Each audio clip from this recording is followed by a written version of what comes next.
Hold on, sir. Cut.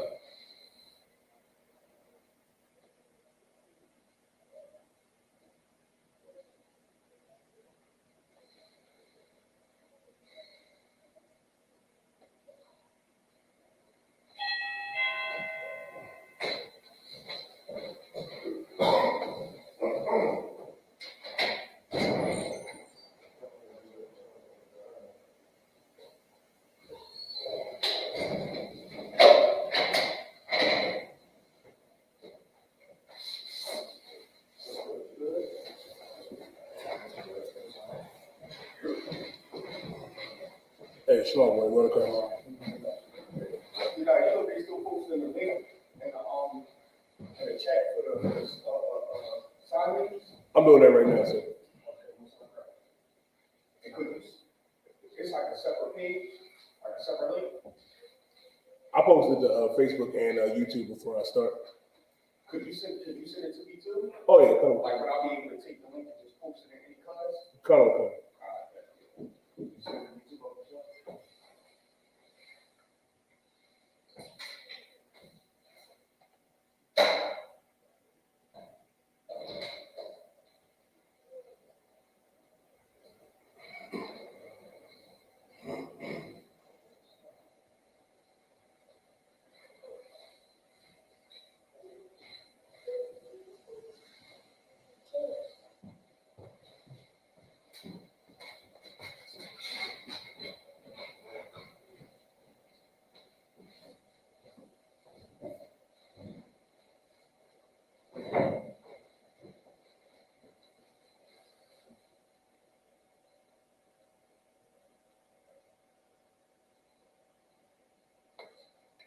Hey, Bob, make sure this audio is on a USB audio device, all right?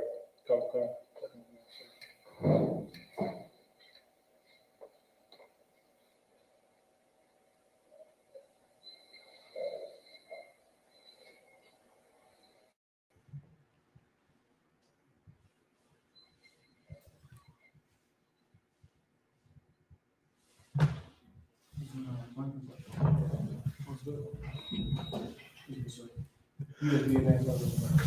Most High Christ, Shalom Israel, Yahweh Shem HaShabbat Thumb, Yahweh Shemar Thumb Bashem Yahshua.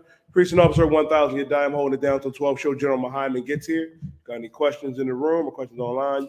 You can ask them now, or you can hold them for 12 show General Muhammad. He will be in the building. Now, black man, Latino man, First Nation man and woman. Besides, the Kyrie and the Kanye West that's going on, in the earth right now, the so-called Jew is upset and terrified, that the word is out, but the word has been out since 1969. The jig has been up, Officer Ibad, that the so-called blacks, Latinos, and First Nation men and women, we are the biblical Israelites, the Jews of antiquity. We are the Jews, man, and they are not. And here's another thing, too, that's going on right now. Everybody is so excited, Ibad. Wakanda 2 is out. Wakanda 2. Black Panther 2. We got to understand, man, as the Lord's chosen people, man, we are not African. We're not. Like, we need to get that through our minds. And I don't think Israel realizes this, Ibad, that you should thank the Most High that you're not African. You ever heard this phrase that all kinfolk ain't skinfolk? Goes to show you, man, we are not the same as them. A lot of our people look at color and colorism. And you can't get caught up on that because of this. Color is in the Bible. Just because someone is of a darker shade, a darker hue, don't mean that there are people. Like, for an example, Arabs and East Indians got brown and dark skin, but they're not the same. Africans got dark skin, but they're not the same. But so-called blacks, Latinos, and Native American Indian men and women, we are the same. We are the children of Israel. And what we need to realize, man, give me Romans. Young man Chris, give me Romans chapter 3 and verse 1. And I don't think people understand how important it really is, because you would ask, well, what benefit do I have in coming back to my identity and being a Jew and being an Israelite? It's everything. It is absolutely everything, because it is to die for. It is to fight for. And these records have been right here, hidden in plain sight, in our homes, on our dressers, on our banisters, and table stands, coffee tables, whatsoever. This Bible right here, and it holds our records. Like you ask, what's the difference between us and Africans? What's the difference between us and Arabs and these other nations? I'll tell you, is that they were not chosen. That the Lord chose Israel, the 12 tribes from Judah down to Issachar, blacks, Latinos, and Native American Indians. And let me tell you something, man. It means everything. And I'm going to show it to you. Read Romans chapter 3 and verse 1. Romans chapter 3, verse 1. What advantage then have the Jew? What advantage then have the Jew? What advantage do you have at being a Jew? I'll explain. It's because we were given these oracles. We were given the law, statutes, and commandments. That's the advantage that we have over these other nations. Like, I don't know if y'all been on TikTok lately. Ham is acting up again. I seen this TikTok video, Akim and Akwafim, that these Africans, you know what I mean, eating out the same bowl and dish, you know what I mean, hands, saliva, all, it's just disgusting. Just disgusting. One of them pulled out like some little meat, big pile of meat or some type of ball of meat, and each of them started to take bites of it at the same time. I'm like, listen, I thank the Lord that we are not no goddamn Africans, man. Right. Same thing goes with the East Indians and the Arabs, man. We are not the same people. So you have to ask yourself, what advantage didn't have the Jew? I'll tell you, it's because of this. It's because our God chose us. Read on. Or what profit is there of circumcision? What profit is there of circumcision, man? What profit is there of circumcision? I was just bringing this up, man. It's the fact that we were given statutes. We were given judgments, man. We were given the law. You know what I mean? And what we have to realize, man, like the custom of us, not just, circumcising our children after the 8th day, it's circumcising your mind in what the Lord needs us to do, and that's keeping his commandments. That's having faith in our King, Yahweh, and this is something that the so-called Jew cannot do. This is something that the Africans that call themselves Jews, Falaji Jews, cannot do. This is something that the East Indians and the Arabs and these other nations cannot do. They don't have that advantage because it was given to us. And it goes to show you, the fact that Paul is even asking this, what advantage didn't have the Jew, goes to show you, man, and this is in the so-called New Testament. For you Christians out there that love everybody, that say God loved everybody on the planet, on the earth, why is Paul asking what profit didn't have the Jew? Because it is very beneficial. It is very profitable being a Jew because it lets you know that we are the greatest people on this earth, man. That we are the ones that the Lord chose, even though we're being stiff-necked, even though we are just hard-headed and want to follow after every culture, after every, movie or whatever they tell us. But none of that is true. All of that is garbage. Our identity is right here in this Bible. It says, what is the profit of circumcision, man? You got to realize this, man, which is so heavy. Another reason why we're not Africans. They don't have a dietary law. They eat anything and whatever. Like, brother, they eat bushmeat. Like, could you imagine? And you wonder where monkeypox and all them other diseases come from. You eating stuff that you're not supposed to eat in the Lord. Like, now I got to hit you with this plague, this disease, man. Goes to show you what profit is there of circumcision. Read on. Read verse 2. Verse 2. Much every way. Read that again. Much every way. Much every way, man. What profited would be a Jew? And is there, and what profit is there of circumcision, man? What advantage do we have? Much every way. Much every way. And these other nations know this. They know it. That's why it is very evil what they're doing right now, man. Very evil. With these movies and what they promote, telling us that, oh, you can't be a Jew. You can't be an Israelite. That's low-class information. It's not low-class information because it's in the Torah. It's in the Tanakh. It's in the Bible. And it's what they don't want us to know. They're trying to force that African narrative on us more than ever now. And we're not African. And that's why you got to be real careful with movies like Wakanda 2, Black Panther. Because you'll go in there with your heads up high and feel like, oh man, this is amazing.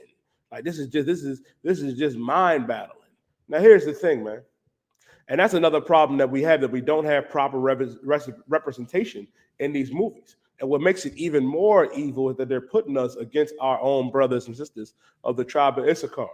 Like they made that villain Namor and his people, after Issachar and the Aztecs and the Mayans. When Namor in the comic books, is not an Issacharite, he's not a Mexican. He's not of Latino heritage. He's an oppressor. But because they're changing that narrative and they want to put blacks and Latinos against each other, goes to show you, man, how evil and wicked this place is.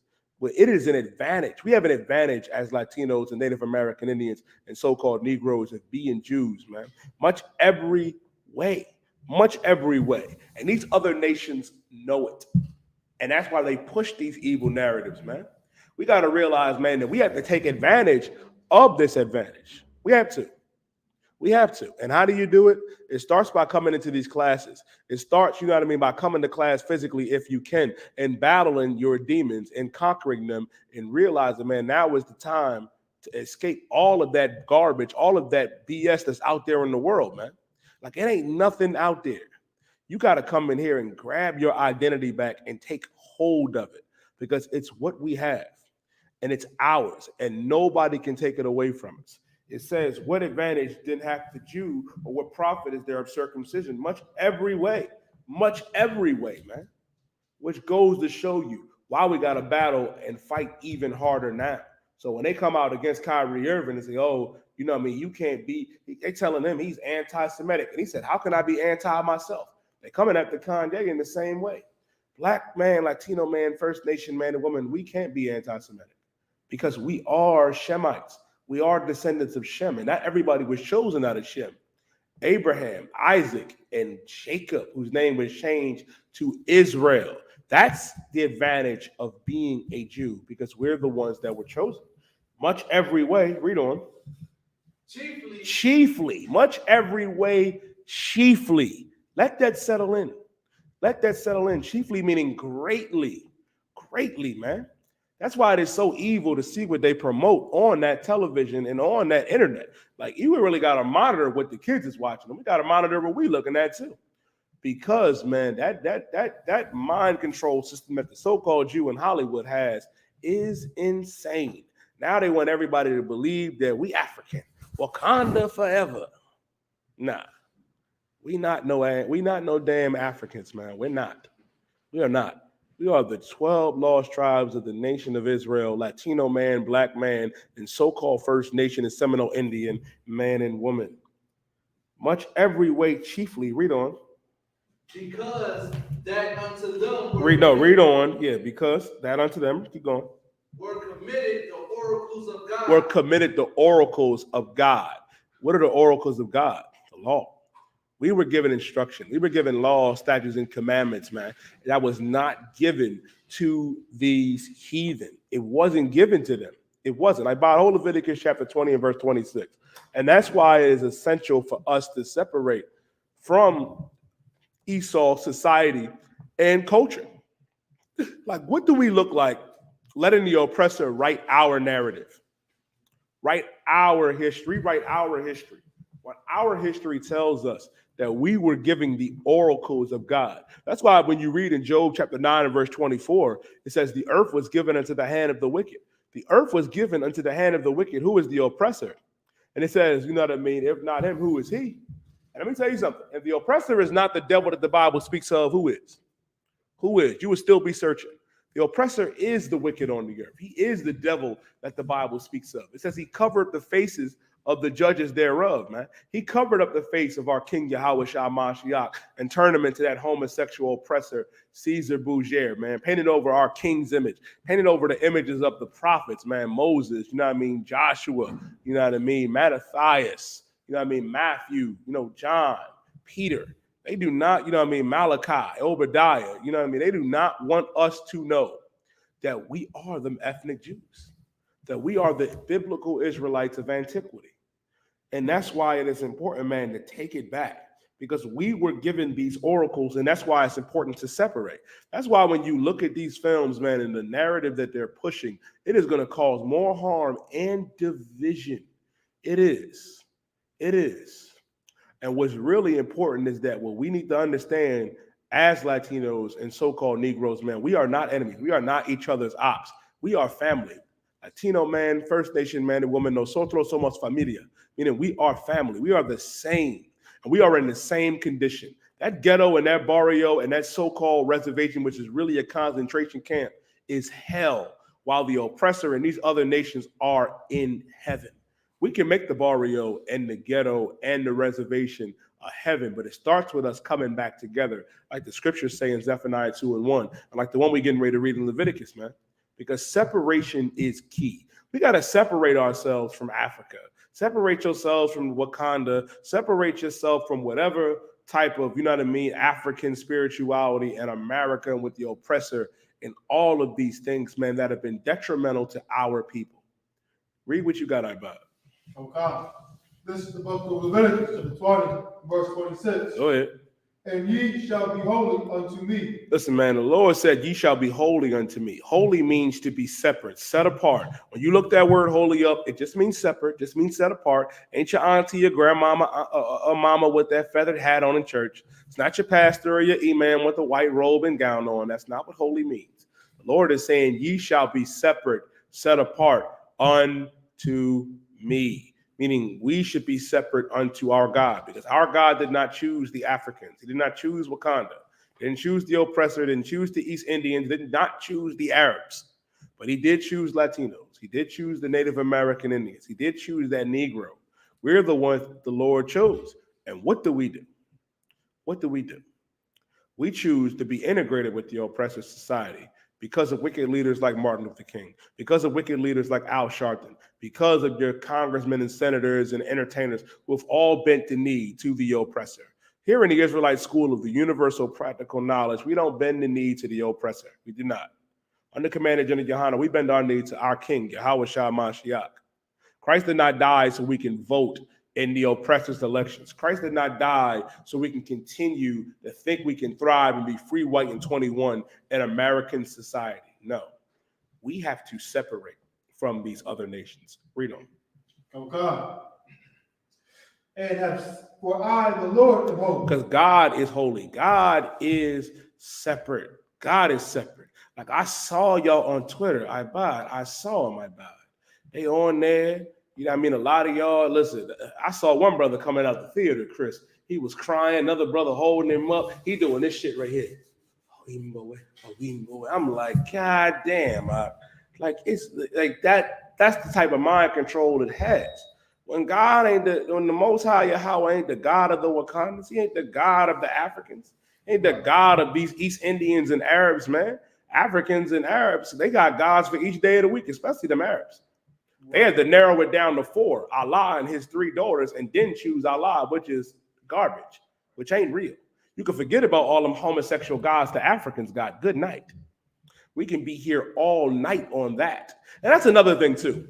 Why is it that when entertainers and rappers, they say, oh, I'm an Egyptian pharaoh. Everybody praised Kyrie Irving when he was there. Y'all, I know you remember, sir, when Kyrie, they were saying Ramadan, Kyrie's on another level. They love Kyrie when he was a so-called Muslim. They love you when you a good old Christian. They love you when you an African spirituality. But when you say you're a Jew, that you're an Israelite, now, brother, that's the one thing the oppressor does not want us to come back to. Because when we come back to it and we realize these oracles was given to us, that we have that advantage, that it profits us being Jews, we'll separate. It won't be a need for the NBA or the NFL or the MLB no more, because we'll realize how important it is to build up our kingdom, to build up Christ's kingdom, and separate from all of these heathens like our God intended it to be. That's why he said, for I, the Lord, am holy. God is separate, man. Read on. Oh God. Shalom, warrior, Lord of Christ. And have severed you from other people. And have severed you from other people. The Lord severed us from these heathens.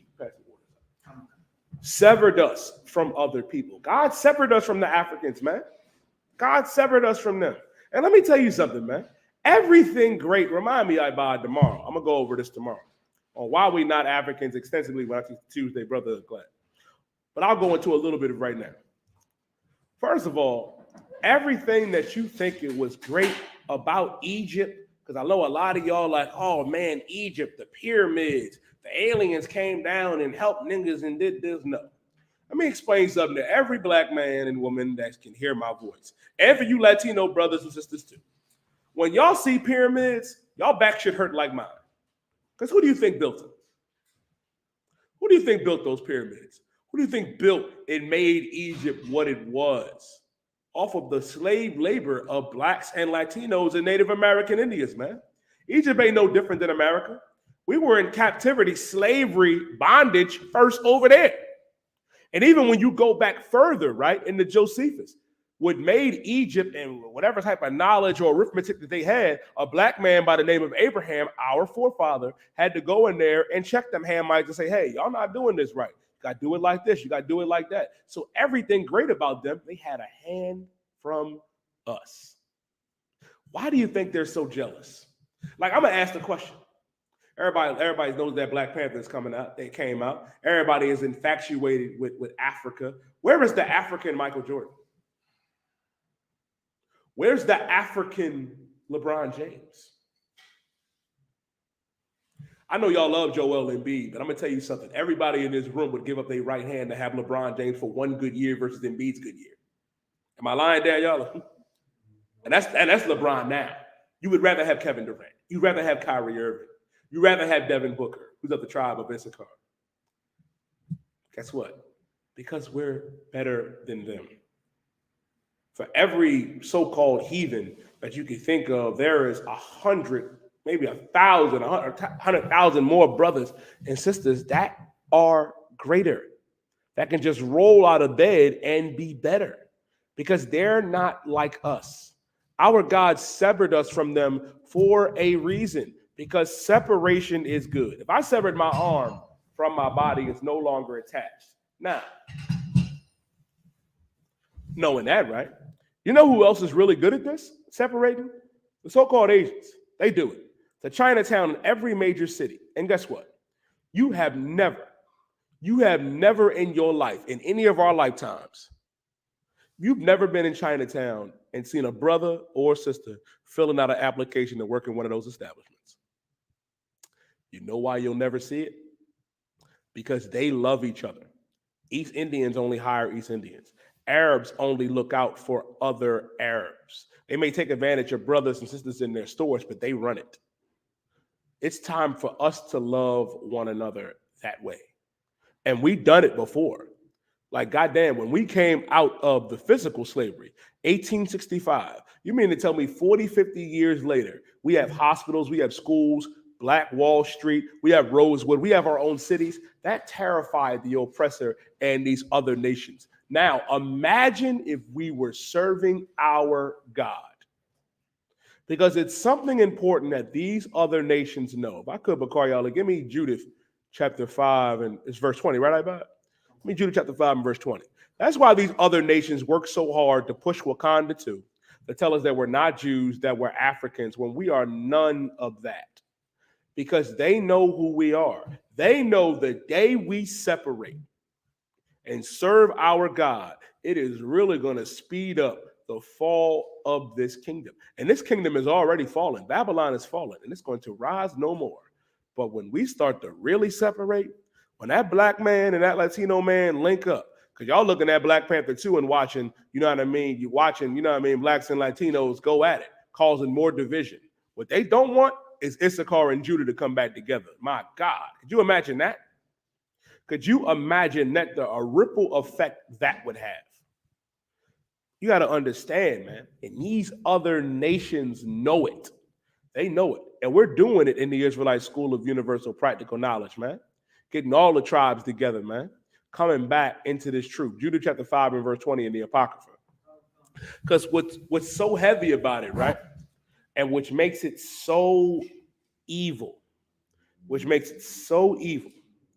what these other nations are doing is that they push this narrative that us in Africa are the same. And my question is, to anybody in the chat or anybody in the room, what has Africa done for us? That's what I thought, not a damn thing. And they never will. Listen, man, Haiti tried to join Africa's Union in May of 2016, and they told Haiti, you're not African enough. That's why when Haitians were getting whipped at the border by the United States Border Patrol, by oppressors on horseback, no African nation went up to the United Nations of Africa or the United Nations over there in the UK to protest what the American government, what Esau was doing to the tribe of Levi, the so-called Haitians. Not no Christian pastors, not no Muslim mosques. Nobody wanted to stand up for Levi. But there are brothers and sisters that did stand up for Levi, and they're here in the Israelite School of Universal Practical Knowledge. We went down there to Acuna, Mexico to help our brothers and sisters, man, to feed them, to do what our God told us to do, because we understand how important brotherhood really is. You'll never have brotherhood with these heathens. You'll never have brotherhood with these Africans. They got a word for us, man. They call us akata, cotton picker. General Muhammad went over it last time he taught about how Obama went up there and he went over to West Africa to the slave coast, and he said this place has a significant value and a memorial for my wife Michelle. Why not him? Because he knows that Michelle Obama is an Israelite of the tribe of Judah. She's a Jew, and she ain't had no business marrying that African. And that's something that we can't do. That's why it's important to recognize, man, why separation is important. Alawah Panya, Barak, Yahweh Ba'ashim Yahushua Barakatah.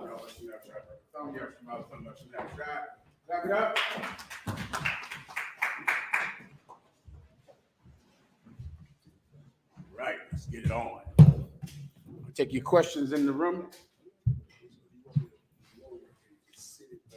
No, this is fine with me right here. Oh, okay, come on. Perfect. This is probably better. Come on. All right. I'll take your questions in the room and online. Of course, we can always get into the Kyrie Irving situation if you have questions about that. Dave Chappelle did some funny jokes this Saturday night. They'll give him a hand. Outstanding. We'll go into that, the Kanye West situation, if you would like to do that again. Of course, I will answer your question on any and all topics about everything. Anything in the room or online, let's have them now, right? Up front. Shalom, sir. Shalom. Can I get a breakdown on mixed fabrics? Like why I got you. Pull the precept you're talking about so everyone can know, all right? Then I'll break it down for you, all right? Okay, the precept the brother is speaking about is, and it's heavy and it's very appropriate since Kanye West and Kyrie Irving are in the news this week, speaking about how so-called Jewish people use their religion to gain power in different industries like Hollywood or the music industry or on Wall Street. And what people don't realize about how they're able to do it and why they're doing it is because they believe they are the chosen people of God. And if you believe that you're the chosen people of God, then you go into the Bible and you look up the rules that the chosen people of God are to live their lives by, how they're supposed to conduct themselves. And most importantly to this topic, what do they do to ensure their success against the success of the people trying to destroy them? This particular law the brother is about to bring up right now is a law that forbids us from cheating one another, from stealing from one another. The Lord said, no mixed fabrics shall come upon your body. Now, different so-called Jewish organizations and rabbis don't quite understand it. Either fake Israelite groups also do not understand this, but I'll break it down for you right now. All right? Go ahead up. Sorry, would it be Deuteronomy chapter 22, verse 11? Let me hear it. Thou shalt not wear a garment of diverse sorts, as of woolen and linen together. Well, that precept is about stealing. Go right above it when it says a just measure and a just weight. That's what you need. It's above it. I'll find it for you if you need me to. Where are you at now? I'm on Deuteronomy chapter 22, verse 11. 1 second. Deuteronomy 22 and 11. Okay, I'm going above it now, right? This is good right here.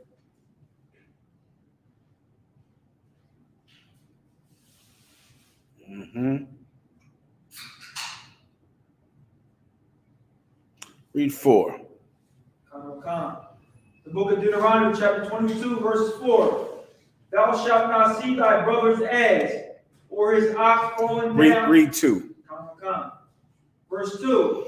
And if thy brother be not nigh unto thee. I'm sorry, read verse 1. Deuteronomy chapter 22, verse 1. Thou shalt not see thy brother's ox or his sheep go astray. Thou shalt not see thy brother's ox or thy brother's sheep. First of all, notice how I use the term brother, right? Something that no other people do, and that black people and Hispanic people do by nature, is to refer to each other as brother. And here's the law for brothers. Thou shalt not see thy brother's ox or thy brother's sheep go astray. Going astray means this is a farm animal that your neighbor, your brother owns. And you see now it's running down the road. It's leaving your brother's home or your brother's land. Keep going. And hide thyself from them. And you should not hide yourself from them. Meaning what? You see your brother's sheep running down the road, you turn around and go back to your house. If you see his sheep is running down the road, go help him. That's in the law. These are the laws that the so-called Jewish man uses to run industries. He doesn't use, something spooky or some type of satanic worship. He just goes into the Bible, brother, and reads the laws that the chosen people of God have. And these laws are what make us successful. And the absence of these laws are what make us failures. If you see your brother's animal is running away from him, don't hide yourself. Go help him. Keep going. Go on. Thou shalt in any case bring them again unto thy brother. You're going to go get your brother's sheep and you're going to bring it to your brother. Now imagine being a judge and someone says, man, my sheep ran down the road and my brother turned around and did nothing. Someone could take you to court for that. Someone could take you to counsel because when he needed you, you neglected to help him. That's how you run Hollywood. That's how you run the music business. That's how you could run your neighborhood. That's how you could run the world. If you would look at these laws and instead of looking at Jewish people like they're scary and you don't want to talk about them and you don't want to bring them up, why not examine their success and examine their culture and look into their culture and see, well, how exactly are they doing this? When they're hated by the Irish, Jewish people are hated by the Italians. They have enemies as well, but they're able somehow to still succeed. And if you examine them, you'll see it's because they think they're you. And if you had your laws, imagine what you would be. Keep going. Verse 2. And if thy brother be not nigh unto thee, or if thou know him not, then thou shalt bring it unto thine own house. So then if your brother is not there and you see his animal running away, or if he's too far away, then you take his lamb and you bring it to your house. Keep going. And it shall be with thee until thy brother seek after it. Then you're going to hold it until he comes looking for it. And you got it right here for him. That's sticking together, brother. That elusive thing that we always look for in the black community, wondering why don't niggas ever stick together? Why don't we ever come together? Because we don't believe we're the Israelites. That's why. Because we don't believe we're the Jews.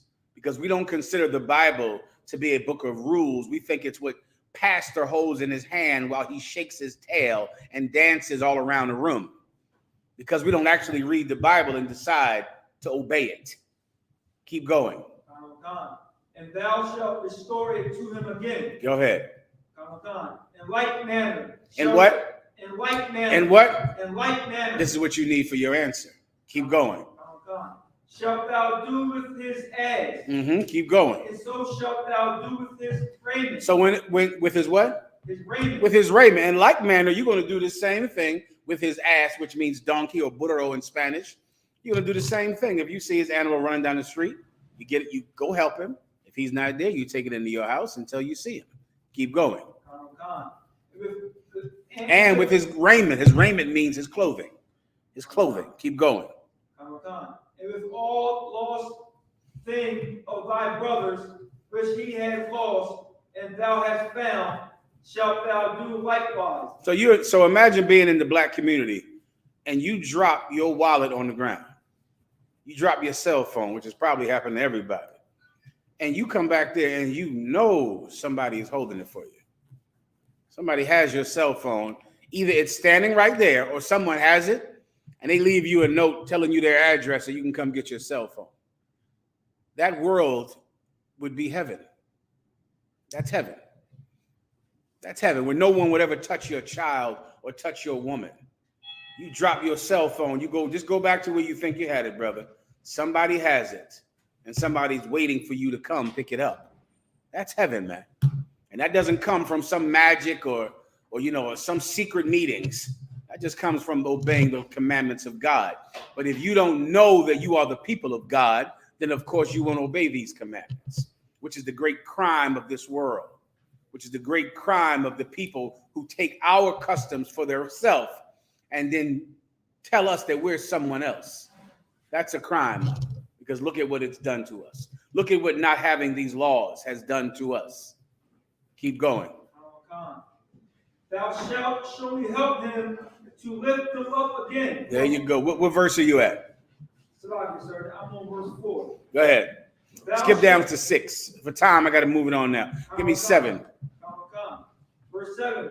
But thou shalt in any wise let the dam go, and take the young to thee, that it may be dwell with thee. This And that- is all similar, all taking care of each other, how to deal with each other's farms, how to deal with your own farm, how to deal with agriculture. Skip down to 8. When thou buildest a new house, then thou shalt make a battlement for thy roof, that thou bring not blood upon thy house. That thou bring not what? Not blood upon thy house. Guess what else is in the Bible? If you build a new house, you shall make a battlement upon thy roof. Who knows what a battlement is? A difficult word. They call it something today. You surround the house with this thing so that no one dies. So you bring not blood upon thy roof, meaning no one dies in the family. They call it today a scaffold, a scaffolding. So you're building a home, but the Most High says build a scaffold around your home so that as you're building your home, no one dies. You see the inherent love that's in these laws. This is love. You don't just build a house and not give a damn about, the safety of the people who are down on the floor, down on the ground as you're building a house. You have to care about the people that could die. This is brotherhood. These are the things that if you use them, you would control Hollywood. You would control the music business. You would control the planet. Build a scaffold around your home to make sure no one dies. Read it again. Come. When thou buildest a new house, then thou shalt make a battlement for thy roof, that thou bring not blood upon thine house. Keep going. If any man fall from thence. If any man fall from it. So you're building your home, you're hiring brothers to work on your roof and to build your house. You don't want someone to die. Then you bring blood on your house, on your family. So instead, you build a scaffold around your home so that no one dies, which is what they call a battlement today, a scaffold. All right? Keep going. Thou shalt not sow thy vineyard with diverse seed. Here we go. Thou shalt not. Now remember everything. Remember the spirit that's running through the Bible. So many people can't understand the Bible. One, because they don't learn it from commanding General Yahanna. Secondly, they can't see the spirit running right through it. There's a point. Christ called it the spirit of the law. There's something that's running like a river through every word in the Bible. And once you get that river from General Yahanna, then you can just ride it and you can understand the Bible. All right? Read it one more time. Thou shalt not sow thy vineyard with diverse seed. Thou shalt not sow thy vineyard with diverse seed. So what's diverse seed? You got oranges, you got different kinds of oranges. You got grapes, different kinds of grapes. You got carrots, different colors of carrots, right? Like you got 1,000 different seeds and they're diverse. They're different from another. This scripture says not to sow thy vineyard with diverse seeds. Now, does that mean you can only grow one thing? No. How do you know for a fact it can't mean that? I gave you the answer a minute ago. Go ahead. Because you can have different, if you're a farmer, you can have different type of. How do you know based on what we just talked about just now that it cannot mean that? Because there's no river of love flowing through it. This is going to be about something that makes sure you care for other people. That's what every law is about. That's why Christ said when they asked him, which are the greatest of all the commandments, he said these two, and they are like as unto another. Love the Lord thy God with all thy heart, and love thy brother as thyself. For the whole law rests upon these. Every law, even though it might seem arcane and draconian to you and evil, stoning laws and setting people on fire for being witches, those things might seem, the Old Testament to you might seem like a horror movie, but there is a river of love flowing through those judgments. A river of love, and you got to see it to understand it and to do it. Everybody understands. This scripture is about cheating people, meaning when someone comes to you to buy, give me something, a certain kind of orange, you can't cheat them and tell them that it's a different kind of orange. So when you have seeds on your fields, you want to separate everything. Everything is separated because there's a corn that you can take and start eating. And then there's a corn that you got to wash in lye overnight, grind it up, and you can only make tortillas out of it. Then there's a corn that's for horses. You understand? So imagine going to get some sweet corn. You all ready for the goddamn sweet corn. And meanwhile, this is for a horse. And you get a giant bag of it and get home and break your tooth. And then what happens? If you're from the ghetto, what happens next? Who knows? Because you've been through this. Danyala? Then I'm going right back to that nigga over there. And now here come the police. Now we need the cops out here now, because now I have to go shoot him, fight with him, rob, steal something from him to get my money back. Then you have North Philly. Then you have West Philly.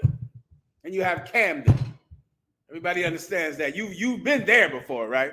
That place where people they're not making sure that they don't cheat each other. Now skip down to your question. Let me do it for time's sake. The same thing with the garments. It's not saying if you wanted to wear a garment that was polyester. Polyester is lawful because polyester is one thing. What is it? Polyester. If you could wear a garment with anything you want on it, whatever you want, but you cannot sell garments that are mixed. Do you understand? Why? Because leather costs this much and pleather costs this much. You might buy a jacket and it's not real leather. It's leather mixed with this. It's cotton mixed with this. Silk is more expensive than wool. And so what the Most High is trying to say is, these things shall not come upon you, meaning no one is going to cheat you. That's what these things shall not come upon you. These things shall not be on you, meaning you're not going to get cheated. If you go buy something that's silk, oh, it's silk in Israel, Jack. It's silk. You go buy something that's leather, it's leather. It's not mixed. No one is cheating you because no one is allowed to. And of course, in America, they had a law which is not that old, where you have to put everything on a tag. Of course, the Chinese put whatever they feel like putting on that tag. You get the point. But that's the point of the law about diverseness, all right? And that's the one I need where give me the one you diet where it says a just measure. It's a precept for this. Next question, sister. There's a lot of different people in the world. Do you know why God chose this specific people? Out of everybody, give me 2nd Ezra 6. Give me where Ezra asked the same thing. Where Ezra said there are many people and they all come of Adam. All right? And I'll give you the answer after we find this. Also, you want to give me Abraham, Isaac, and Jacob. So the sister's question, and make sure everyone heard it, right? She said there's a lot of people in the world, like the Chinese, right, sis? The Japanese, the Africans, all types of groups of white people all over the place, right? Why did the Most High God choose us to be the chosen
12 now, sir. Okay.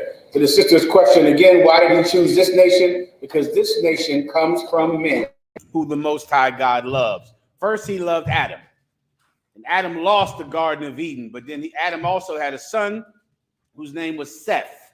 First, it was Abel. The Most High loved Abel. But then Abel was murdered by Cain.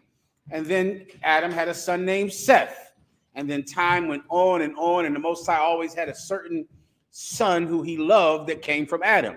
And then time went on, and then the Most High God had a man named Noah who he loved. And then after that, there was a man named Shem. Shem, which is what our oppressor uses to get the word anti-Semitic. Anti-Semitic is speaking about Shem. So it's properly said anti-Shemitic. But in Yiddish, they say Sem or Semi, right? So anti-Shemitic is why they say the term anti-Semitic, because the Most High God loves Shem. And then after Shem, the Most High God loved Abraham. He was another man who sacrificed everything. And you can read about their stories in the Bible, about what they did for the love of God and how they were so amazing. And then Abraham had a son named Isaac, who the Most High chose of all of Abraham's children. And Isaac was outstanding to God. And then Isaac had a son named Jacob, right? Jacob one night wrestled with an angel because he wanted to be blessed. Jacob was not the firstborn son. Usually the firstborn son is the one that gets the biggest inheritance. But Jacob was not the firstborn son. The firstborn son was a man named Esau, who was red and hairy. And Isaac loved him more because he could hunt. He was a good killer. But Jacob loved the Most High more. One day, Jacob wrestled an angel at night because he wanted the inheritance. He wanted it. Esau didn't care about it. Esau just cared about killing and eating. That was it. But Jacob wanted the inheritance of his father. He wrestled with an angel all night until the angel had to break his hip to make him stop. And the angel was so impressed with his zeal, his desire to be the chosen man of God, that they changed his name from Jacob to Yashar Allah. In English, that means Israel, which means he is a prince of the power. And he had 12 sons. Those 12 sons were excellent in the eyes of God. The Lord wanted them. Those 12 sons had sons and daughters, and those people became the 12 tribes of the nation of Israel. So the reason that he loves us is because of who our forefathers are. Because some brother in the past did something excellent, and because of that, he honors it by loving their children today. Imagine having some brother who did something amazing for you, who saved your life, but then he died. What would you do? You take care of his children. And that's what the Most High God is doing for us, because he loved Abraham, Isaac, and Jacob. He loved them, and we're their children, and he's taking care of us. You understand? Give me the precept, please. I asked for. The book of 2 Ezra, chapter 6, verse 54. And after these, Adam also, whom thou madest Lord of all thy creatures. This is speaking about Adam, and just now I just broke down how much the Lord loved Adam. The Most High loved the patriarchs, which are, the term patriarch means forefathers, which is also where the term patriotic comes from. Patriotic means that you love the forefathers. In America, they're talking about, George Washington and Thomas Jefferson. But to be truly patriotic is to love your forefathers, the people who are the fathers of your nation. And this scripture is talking about, I just broke down absolutely about how the Most High loves our forefathers. One of the first forefather is Adam. He's the one from the beginning, from Genesis. Keep going. Of him come we all. Of him what? Come we all. Everyone comes from Adam. Everyone on the planet comes from Adam. Keep going. And the people also whom thou hast chosen. Everyone comes from Adam, meaning every Israelite comes from Adam, and every heathen comes from Adam. So you have white people, they all come from Adam. Japanese people, Chinese people, Africans, whoever. Everyone comes from Adam and the people whom thou hast chosen. Meaning, of all of the people that come from Adam, there's one people who God chose. They also come from Adam. Everyone understands, right? You understand, sis? Keep going. All this have I spoken before thee, O Lord. This is Ezra saying he always All this has he spoken before the Most High. He said this in front of the Most High. Because with understanding how much the Lord loves us, there is one thing that Ezra could not understand. And this is it. Go ahead. Be kept, O Lord, because thou madest the world for our sakes. The Most High, Ezra said that the Most High made the world for us. Everything you see that's good and wonderful about life is for you. It's for you. And you shouldn't be shy about taking it because it's your inheritance. Imagine your grandmother dies and she leaves you her car. People will kill each other over that car in the black community, man. Over some house.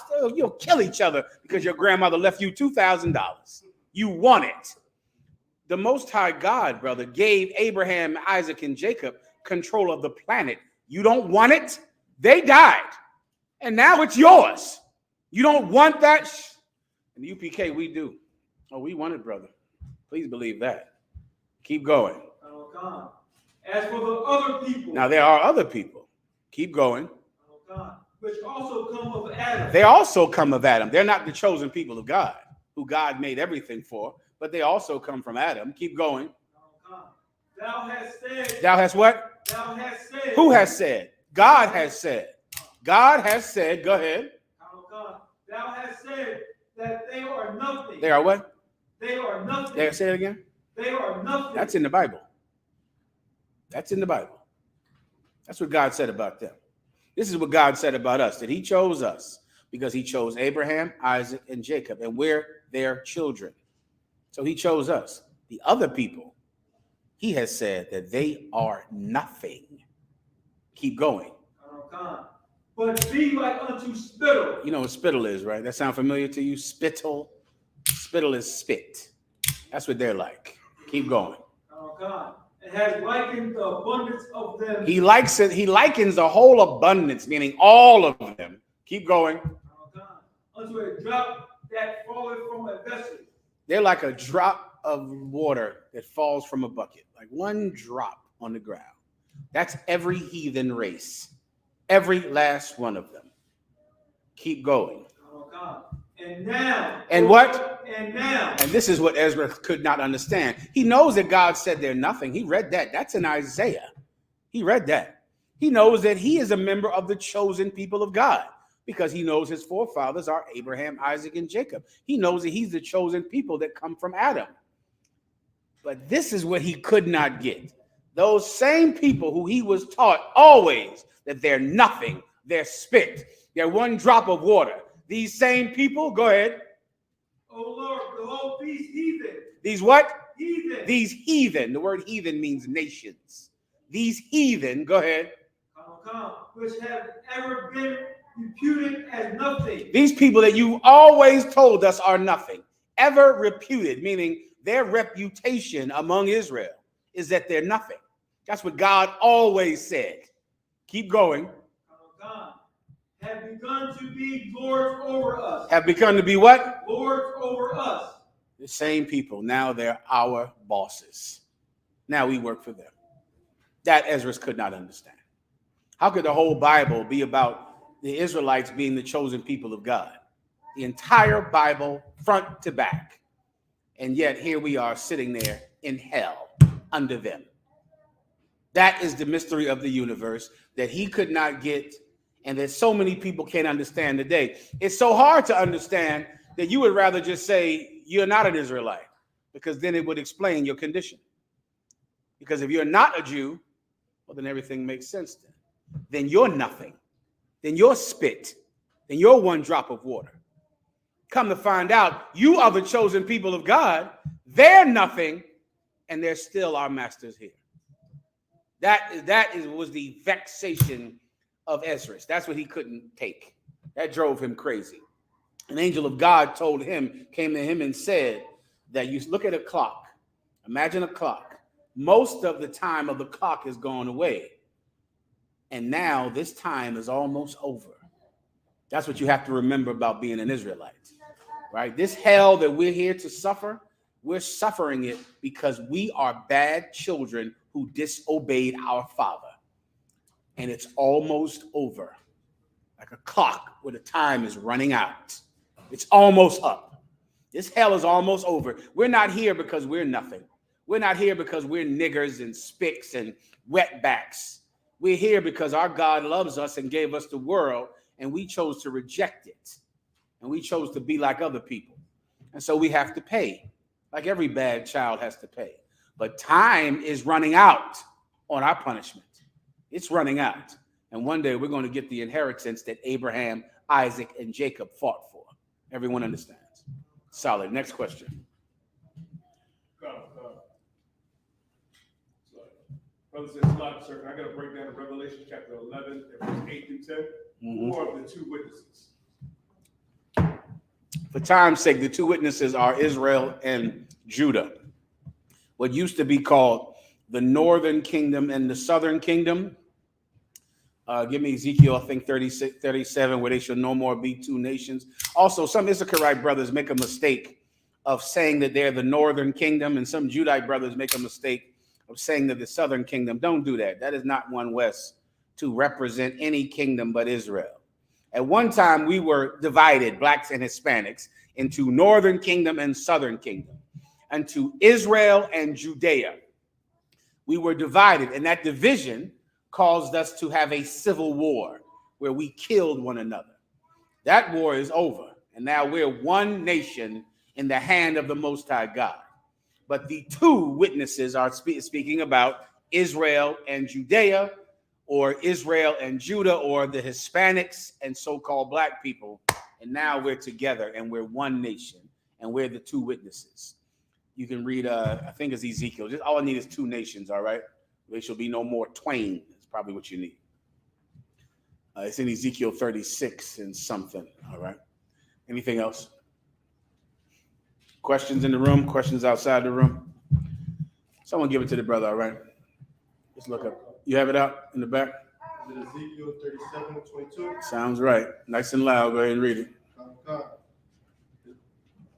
This is the book of Ezekiel, chapter 37, verse 22.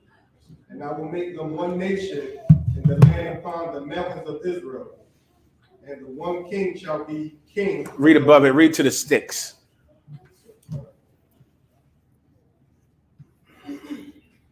Verse 19.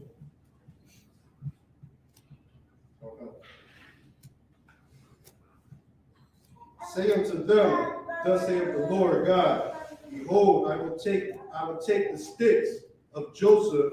The stick of Joseph, which is in the hand of Ephraim. Joseph is the father of Ephraim. Ephraim is the so-called Puerto Ricans. We know that because of biblical prophecy that refers to the Puerto Ricans. All right. Joseph, the stick of Joseph, which is in the hand of Ephraim. Go ahead. When I say stick, this is referring to this right here, right? The Israelites at one time, they would write their lineage on a staff. They would write it on a staff and they would present it to the priest so that they could come into the temple if no one knew them. So they would show their lineage and he would see who their father was, who their great-great-grandfather was, all the way down to whatever tribe they came from, and then down to Abraham, Isaac, and Jacob, all right? So I will take the stick of Joseph, go ahead. Which is in the hand of Ephraim. Uh-huh. And the tribe of Israel, his fellows. Right, and the tribe of Israel, his fellows. So Ephraim had a stick that represented his tribes, the people with him, the Puerto Ricans, who were with the Puerto Ricans, the Mexicans, the Guatemalans, the El Salvadorians, the Brazilians, the Gadites, the North American Indians. Those were all so-called Hispanic tribes that we call them today. At one time, they were all together in the past. Keep going. And will put them with them, even with the stick of Judah. And he will put them with the stick of Judah, which is a whole different stick. And that stick represents all of the names leading all the way back to Judah and his grandfather, Abraham, Isaac, and Jacob. And the Most High said, I will put these sticks together, which is why we have the 12 tribes signed in the UPK, which is why Commanding General Yahanna orders us to take that out on the street, to show the world that these names are together. These people are one now. They were not one before. They hated each other. They had a common lineage. Both of them went back to Abraham, Isaac, and Jacob, but they hated each other the same way West Philly hates North Philly. You know, the same exact way today, the same way the East Coast hates the West Coast, and South Siders hate Norteños over there in California. And the West Side hates the East Side, blah, blah, blah. You're the same people, but over time, all of your beefs that you have with each other divide you. And as time goes by, you become strangers. Everybody understands. You become Gentiles over time. But the Most High said, put these sticks together up. Put them together. Blacks and Hispanics, Israel and Judah, put them together. Keep going. And make them one stick. And make them what? One stick. And make them what? One And make stick. them one stick, one family. If you ever wonder what the gospel is, it's that. The gospel is going to the 12 tribes of the nation of Israel and telling them that Jesus Christ died for them and that the kingdom of heaven is for them. That's the gospel right there, to bring together blacks and Hispanics. You cannot have the kingdom of heaven without Hispanics. You cannot have the kingdom of heaven without so-called black people. You can't have it. All right? You put them together, that's the gospel. That's why Jesus Christ came. Keep going. And they shall be one in my hand. They shall be one in my hand. Keep going. And the sticks whereon thou writest shall be in thy hand before their eyes. And the sticks whereon thou writest shall be in your hand before their eyes. That's the 12 tribes sign. So when you see us, you see these names together. You see these people together on one stick, which is why we take the 12 tribes sign out on the street. You might not have known that the Hispanics are your brothers. You know once you see the school. Once you see One West, now you know that the Mexicans are your brothers. The Puerto Ricans are your brothers.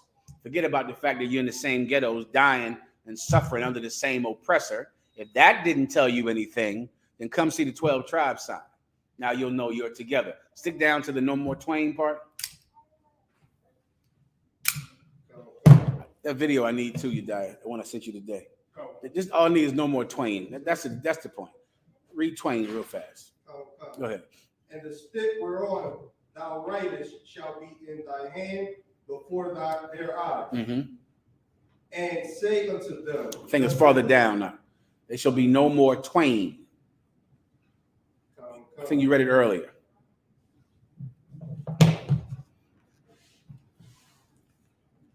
Neither shall there the.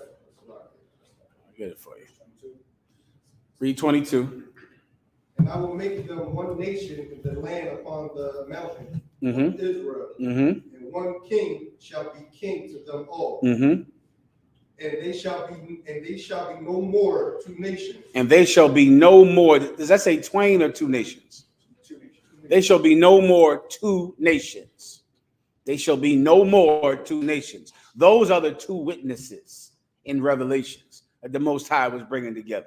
Judah and Israel, blacks and Hispanics. And both of them are witnesses of the work of the Most High God in Yahushua Christ, or who the world calls Jesus Christ. You're the prophets of God, blacks and Hispanics, coming together with the same witness, bearing witness of the same thing. Everybody understand, all right? Next.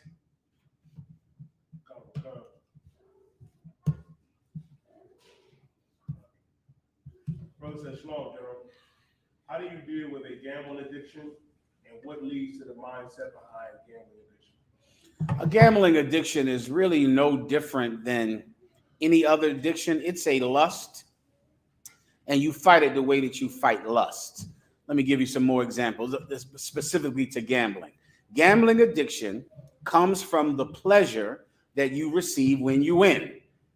That's where gambling addiction comes from.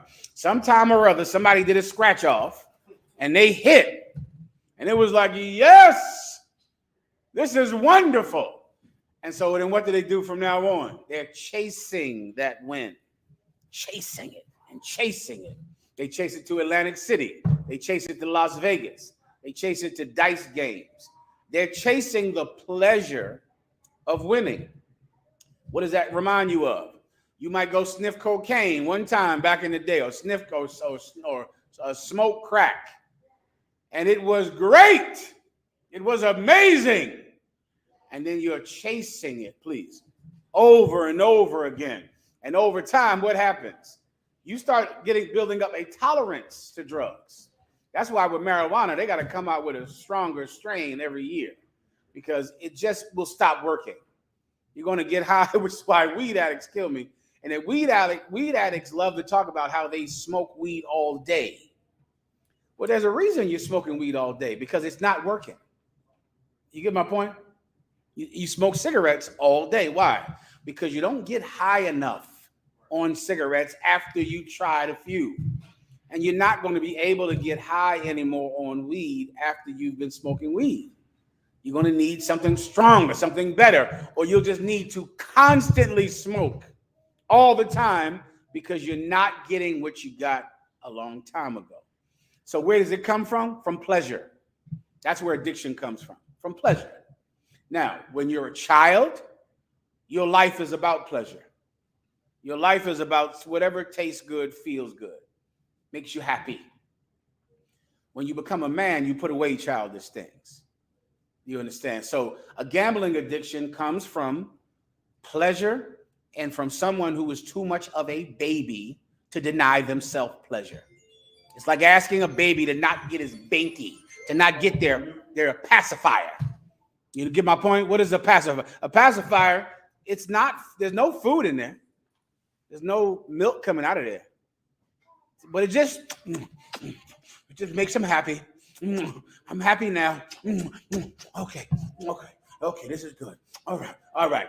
And then you grow up and you do the same exact thing. You just need to be pleasured all the time, every second of the day. You got all the smoking. Okay, I'm gambling. Okay, this is good. All right, I'm having sex. All right, good. I'm getting everything I want all the time because I am a goddamn child. That's lust. Come on. Go ahead. Ecclesiasticus, chapter. Also give me, man shall not live by bread alone. Ecclesiasticus, chapter 18, verse 30. Mm-hmm. Go not after thy lust, but refrain thyself from thy appetites. That's it. So now you know where a gambling addiction comes from. It comes from you won one time. God forbid you ever hit the number or ever, hit down in Atlantic City. That means you're going to lose your house because you won one time. So now you got to lose everything, lose your family because you hit one time. Anyway, it comes from that. It comes from lust. What do? You have to fight it. You have to grow the hell up. And people with if you got a gambling addiction, you're a child, man. You're not safe with money. You're like some kid that you can't trust, the kid with money. He'll go and spend the money on fun. He'll go and spend it on candy. So something stupid because he's a baby. You get the point. How do you grow up? If pleasure is what made you fall into this, pain will make you come out of it. To beat a gambling addiction, to beat a cigarette addiction, to beat a drug addiction, you have to embrace pain. And in the UPK, we know how to hurt.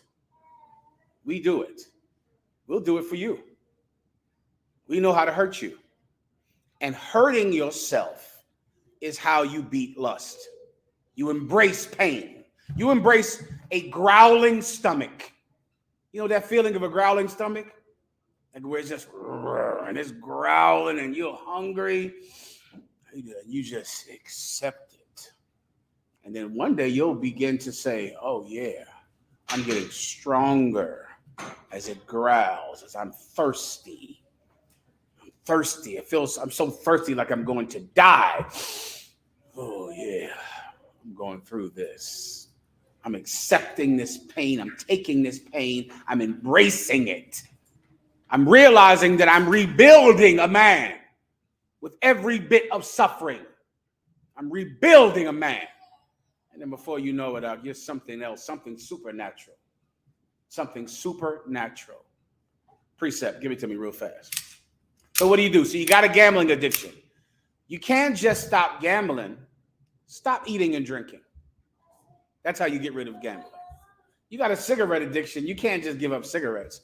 Give up food and water. Do that. Give up more than the thing you're trying to fight. So many people fail at it because, like these rehab programs, and listen, Lord be with you in the rehab programs. You're doing a hell of a hard task trying to get blacks and Hispanics off of drugs.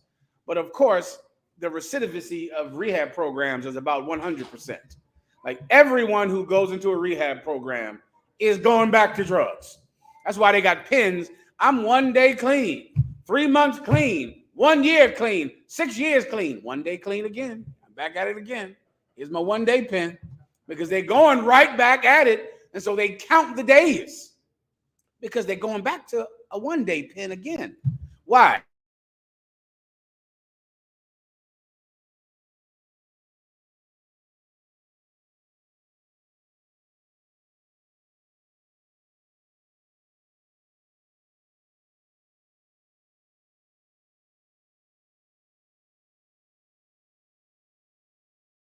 To fight something bigger than the addiction.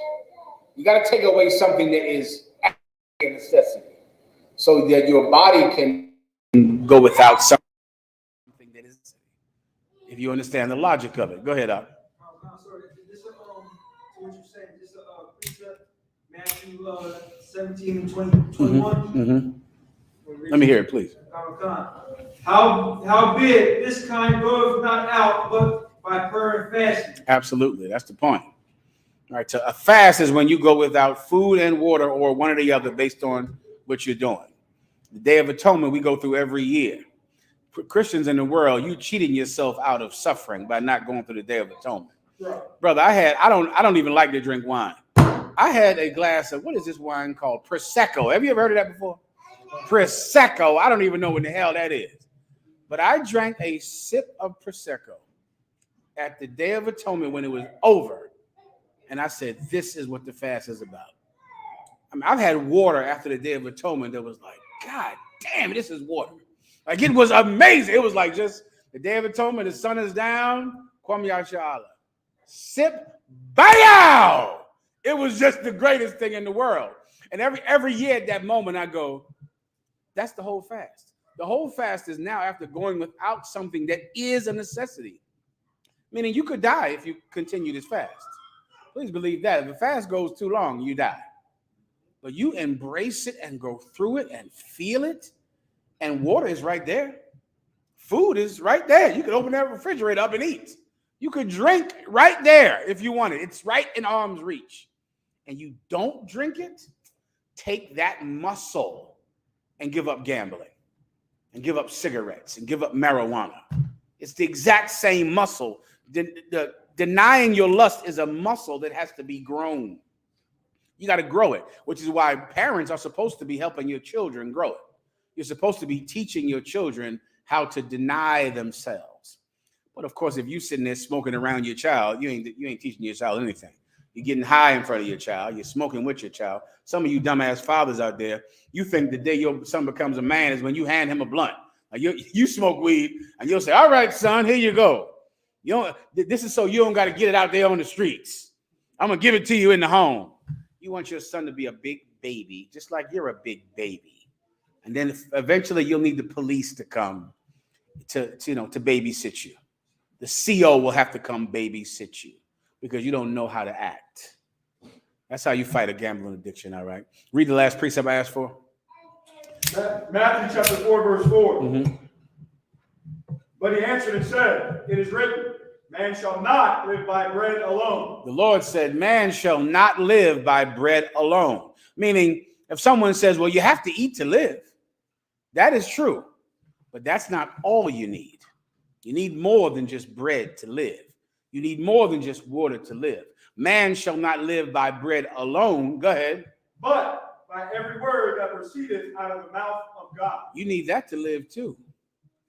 You understand? Food is no more important than the word of God. Water is no more important than the word of God. You want to stop gambling? Stop eating and drinking. You want to stop smoking weed? Stop eating and drink. Go on a fast. Deny yourself something. If you can't walk by drug dealers without asking for weed, or a lot of you got a whore addiction and a pornography addiction. Pornography addiction is taking over the whole goddamn planet. Don't none of you want a woman at all. You done forgot that women even have anything good at all, because all you care about is pornography. Why? Because it's easy and great. You don't have to get washed up and go get dressed and go learn how to be nice to a girl. It's so quick. And you get addicted to it. And then you just say, forget all this trying to, learn how to talk to a woman. Give up food. Give up drinking water. Give it up for a time. Train yourself to go without something that is pleasurable.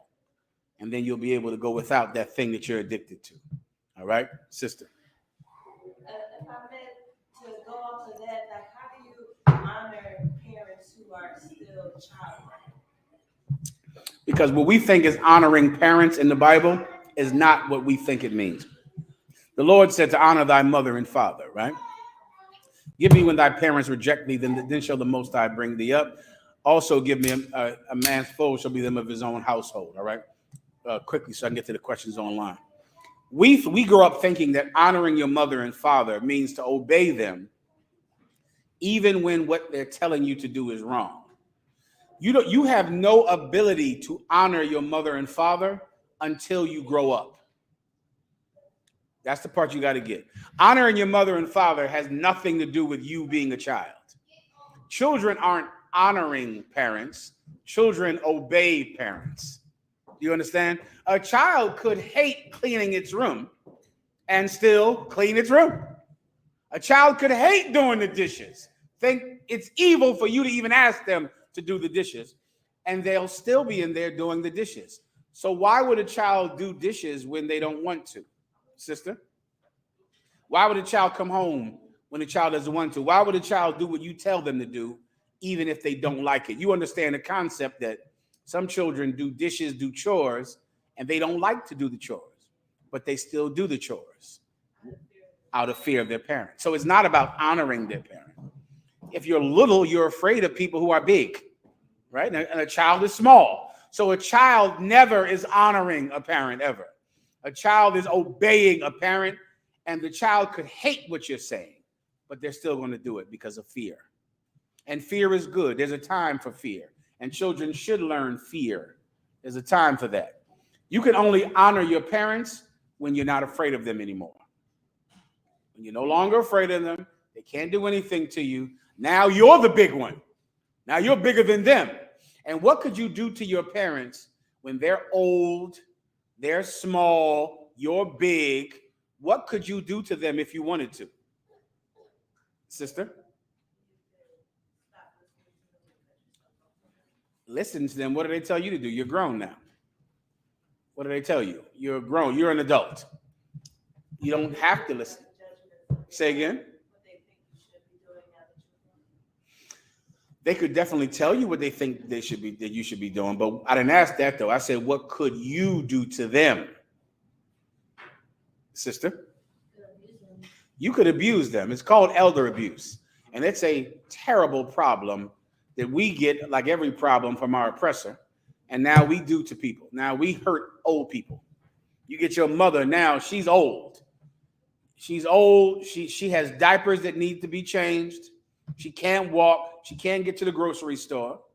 Now she needs you. And now you could say, oh, lady, I'm sick of you. You made me sick when I was a child, and I'm not doing anything for you.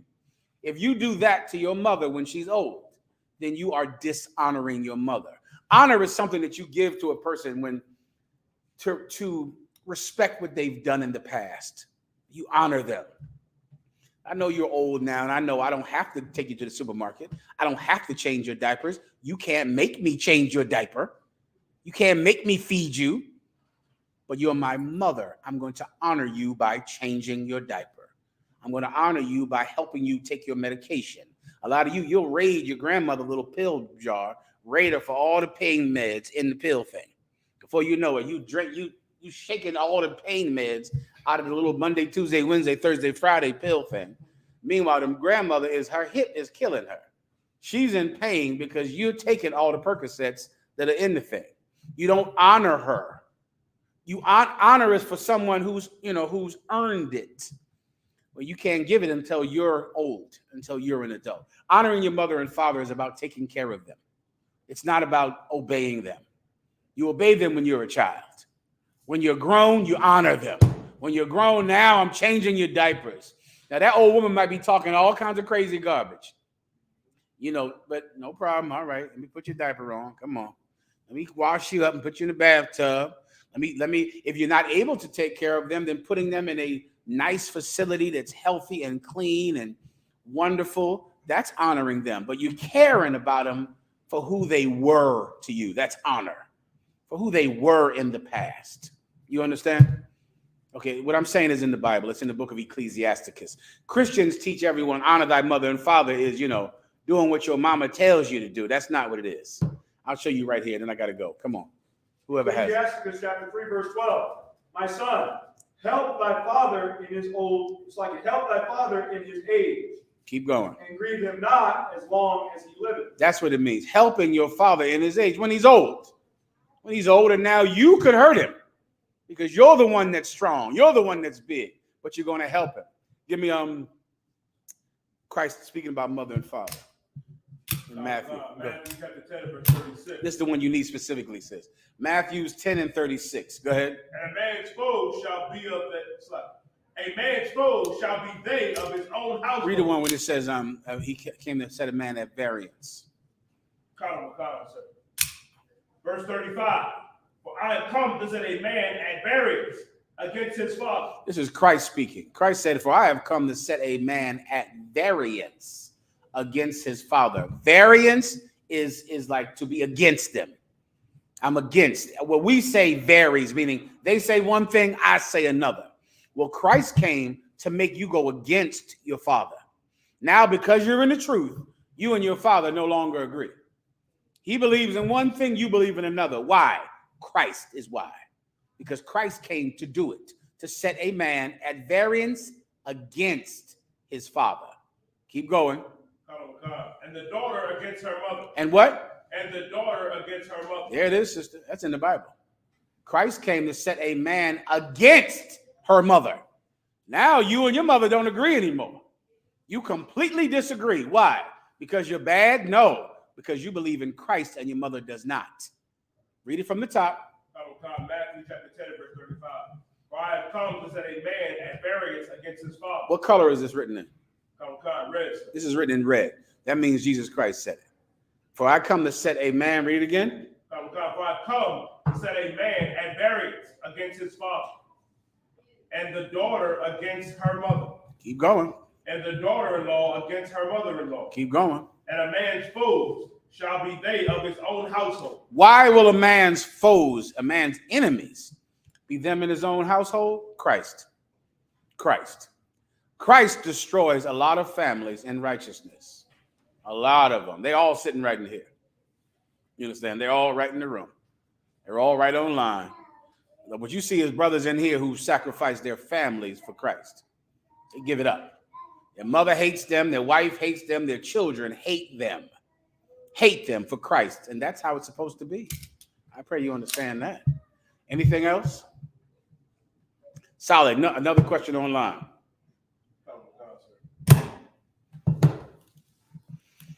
See me one more time, Daniela. Brother says, Shalom, sir. Are you allowed to divorce your wife if she is not an Israelite? No, you are not allowed to. Now, I'm assuming by divorce, you mean leave her. If you wanted to get a divorce on paper, you can do that all you feel like doing. It doesn't even matter.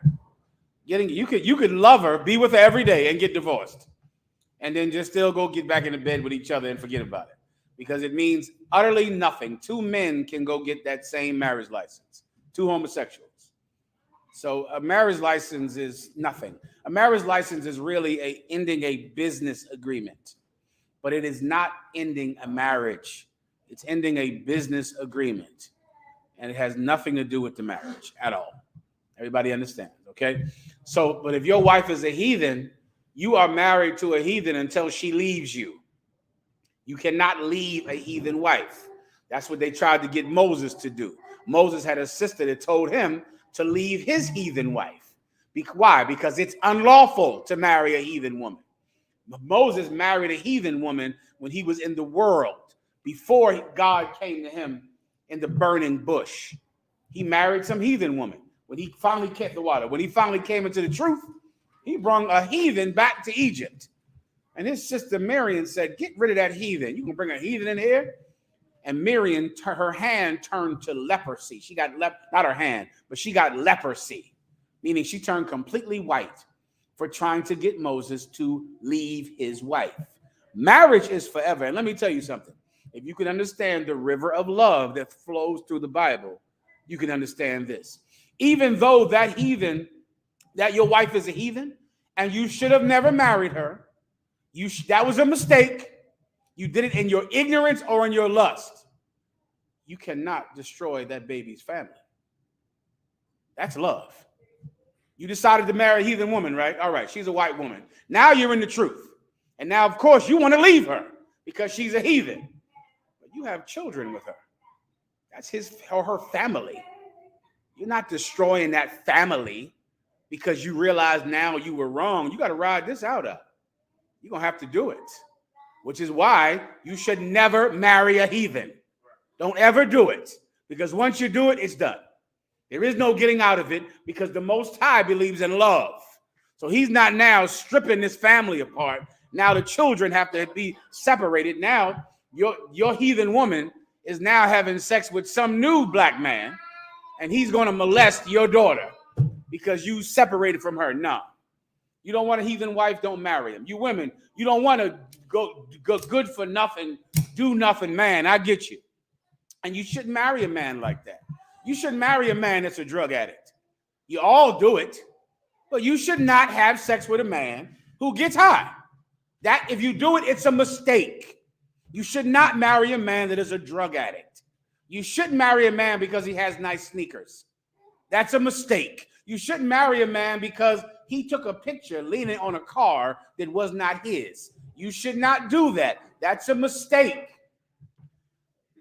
But once you do it, you're with him. That's who you're with. You can complain about it later and say, well, I didn't. I was stupid, General Mahai. I love that one. Why you do that? Because being stupid. Why you have sex with that man that was not in the truth? What I tell you dummies all the time. Do not go have sex with a man who is not in the school. Do not do that. What do you dummies do all the time? Go have sex with some man you meet online.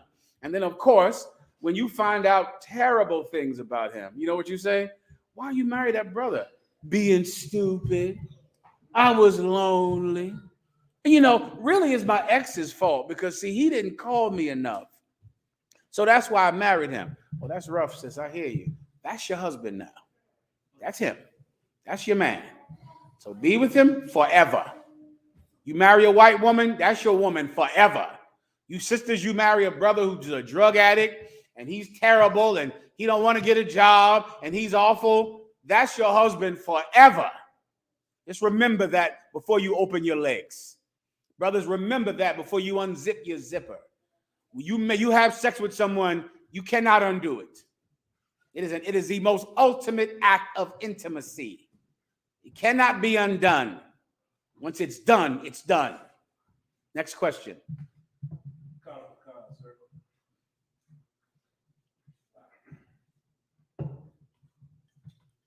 Says Salaki, how are the 12 tribes from the same father but have such different features and shades of skin and etc.? That's genetics, young man. That's how it works. That's genetics.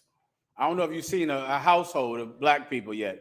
Some of them can be light-skinned, some of them dark-skinned, some of them tall, some of them short. I don't know if you've ever seen a litter of puppies. Have you ever seen that before? A litter of puppies?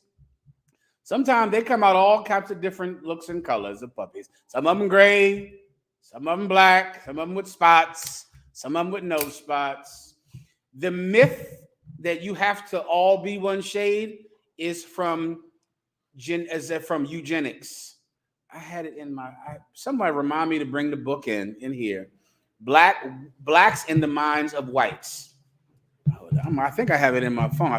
Go ahead. Johann Friedrich Blumenbach was like the first geneticist to split people up based solely on how they look. Give him a hand. That's a fact. If y'all don't know, this brother here is a full-out rocket scientist or something.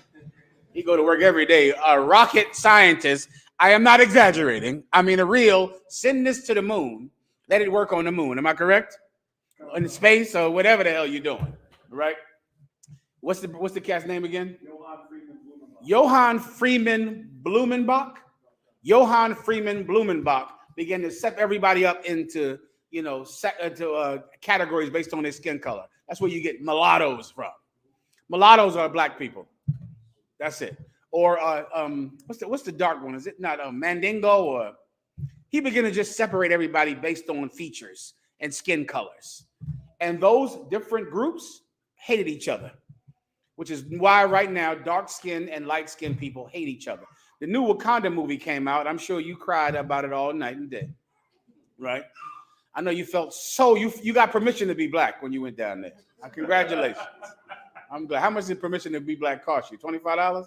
How much was the popcorn? Well, anyway, do you know that there's an amazing controversy over that movie because it had a dark-skinned Mexican in the movie. And it's a whole mess in the Mexican community because they only see white people who speak Spanish on TV and in movies. And now this cat is considered dark when he is, of course, what Judites would consider light skin. But in the Mexican community, he's dark skinned. And it's a whole mess. Why? Because they separated Mexicans based on features and skin tone, and they separated them all up. They did the same thing to black people because we're all ruled by the same oppressor. None of that means anything. Genetics, you could just be anything. Because the baby is light skinned, it doesn't mean it's not your baby. You understand, right? Because the baby is dark skinned, it doesn't mean it is your baby. I pray you understand that. Okay? It's just genetics. Anything could happen. Come on. Johann Friedrich Blumenbach. That's where you get light skin, dark skin controversy and hatred from. Come on. His teachings of human races, of which he claimed there were 5: Caucasian, Mongolian, Malayan, Ethiopian, and American. You know the whole Chinese people are yellow? That comes from him. The Indians are red, the Chinese are yellow, and these Caucasians are white, and we're black. That's all him. That's all him just separating everybody up, separating them up nice and even so you can know who works better at this job, who should get hired for that job, what slaves, would do better at this job. It's all nonsense and nothing at all. And it's where you get dark skin, light skin hatred from, and it's meaningless and nothing. Come on. If I may say what you're saying, it's just so heavy. When I was in the world with 55%, you know what I mean? I'm growing up with a father that was in the Nation of Islam. Mm-hmm. They told us that, you got the black, the brown, the yellow, the red, and then the white. Remind me to bring this book in here next week, God. It's ridiculous. All of the things that we believed growing up, I mean, like it was true. And it's all some devil trying to make more money by selling slaves who are dark-skinned and the more intelligent slaves were light-skinned. And he just made more money based on the skin tone like you do pit bulls. Like a red-nosed pit bull is this much and a blue pit bull is that, and this type of terrier and this type of bulldog, doing it just like you would animals on a farm. When we're all the same thing. And this skin tone nonsense. Israel is as a speckled bird. You understand? Different shades of brown. And that's that. All right. Next. Anything?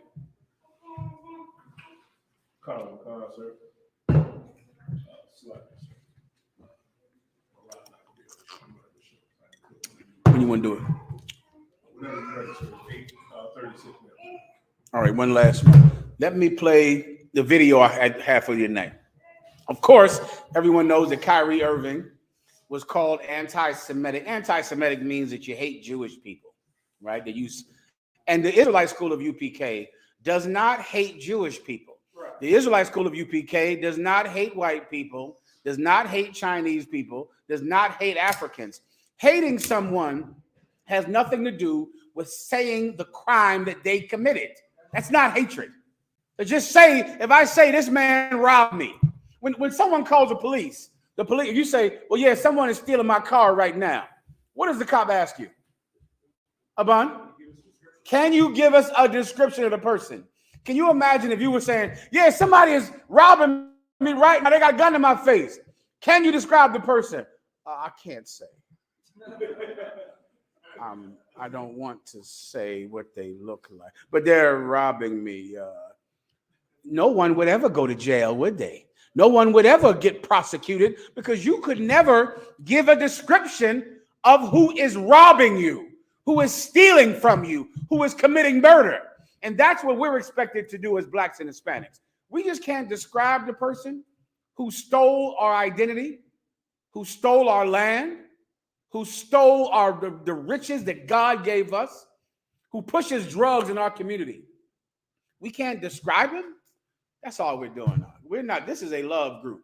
But you Christians, you're a hate group. You molest children. You rape women. You murder people. We don't harm anyone of any color at all. But we do give a description of the criminal. That we do. Well, let me show you that it's someone else also considers it right to give a description of a criminal. You have the video ready up? The one I sent you today. Now, this came on 60 Minutes, I think like 2-3 weeks ago. Let me know when it's up on the screen. This came on 60 Minutes, and this is about TikTok. Everyone knows what TikTok is, right? TikTok is the biggest form of social media right now. There's nothing bigger than TikTok. That's why you up all night on that goddamn TikTok, swiping and swiping and swiping and swiping on TikTok. TikTok is owned by the Chinese. The TikTok is a Chinese company. And so this news report is talking about how damaging TikTok is and explaining to you why it's so damaging and where it comes from. All right? Just give me 1 second and your brother will play. No problem. Give him 1 second. All right? I'm not missing a question in the room, right? All right, let's do it. A bunch. So just a quick comment. If you had any other group of people in any religion that were dominating a certain industry, they call it collusion. They have rules against that. Yeah, they do have rules. Al-Qaeda started to take over the music industry. Yeah. It would be a damn problem, but they do run rules. They do. Exactly. All right, go ahead. You gotta rewind a little taste, all right? Start a little bit before 7. Now listen very carefully, all right? TikTok has done that by serving up an addictive mix of short. I don't do that. I'm just going to lose to the companies that do. Companies like TikTok. Companies like TikTok. And TikTok, like one of the most popular around the entire world. TikTok has done that by serving up an addictive mix of short videos. Some are silly. Others overtly political. It's owned by a Chinese company called ByteDance, and Harris says the version that's served to Chinese consumers, called Douyin, is very different from the one available in the West. In their version of TikTok, if you're under 14 years old, they show you science experiments you can do at home, museum exhibits, patriotism videos, and educational videos. And they also limit it to only 40 minutes per day. Now, they don't ship that version of TikTok to the rest of the world. So it's almost like they recognize that technology is influencing kids' development, and they make their domestic version a spinach version of TikTok, while they ship the opium version to the rest of the world. Stop. The version served to. You understand what that means? The TikTok in China, where the company that runs TikTok is a Chinese company. But the TikTok in China pushes science on kids. So if a child opens up his phone, he's going to see science videos. Every time he swipes, science videos. Then they cut down how long you can even be on it, right? And the version that they send to America is full of nonsense and goofiness and stupidity, but that's the American one. And the newscaster just said the one in China is the spinach version. The one in America is the opium version. Why did he say opium version? Who knows anything about history? Come on. That's drugs, but why opium? It's primarily sugar that is in China. Because, sister? Well, it is toxic, it is addictive, and it is a drug. But opium comes from China, right? Opium houses, they used to call them dens of iniquity. opium was pushed all over the world by the Chinese. And he's calling their version of TikTok that they send to America the opium version, just like the Chinese spread opium all over the planet at the turn of the century. Now, is that Asian hate to talk about what the Chinese did? He's saying the Chinese are giving Americans a version of TikTok to get children addicted to goofiness and nonsense on the internet. And they don't do it to their own children. Is this Asian hate? No, it's not Asian hate. It's true. It's happening. And the description of the person doing it is Chinese. It's not hateful. How are we a hate group? How are we anti-Semitic to just give the description of the person committing the crime? No one is saying that they hate Asians. It's what the Asians are doing. It's happening. Hold your point 1 second. Any more? Keep going.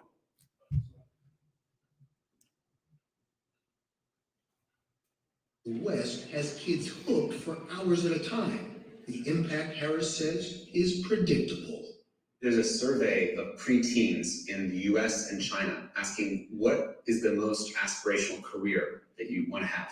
And in the US, the number one was influencer. Social media influencer. And in China, the number one was astronaut. Stop. Again, let's choose sides. That's TikTok. That's where that comes from.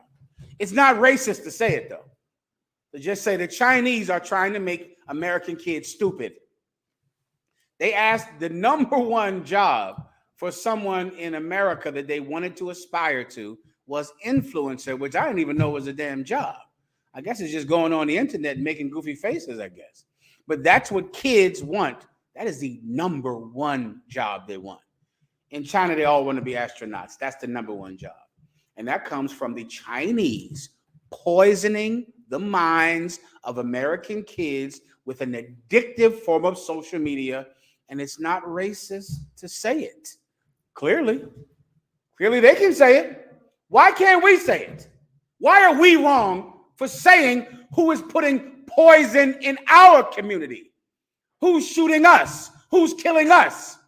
Who's turning and turning the court system into a weapon to hurt us? We can't just give a description, but they can. Keep playing. I pray you understand. The Israelite School of UPK is not a hate group. We don't hate white people. We don't hate Chinese people. We don't hate the Asians.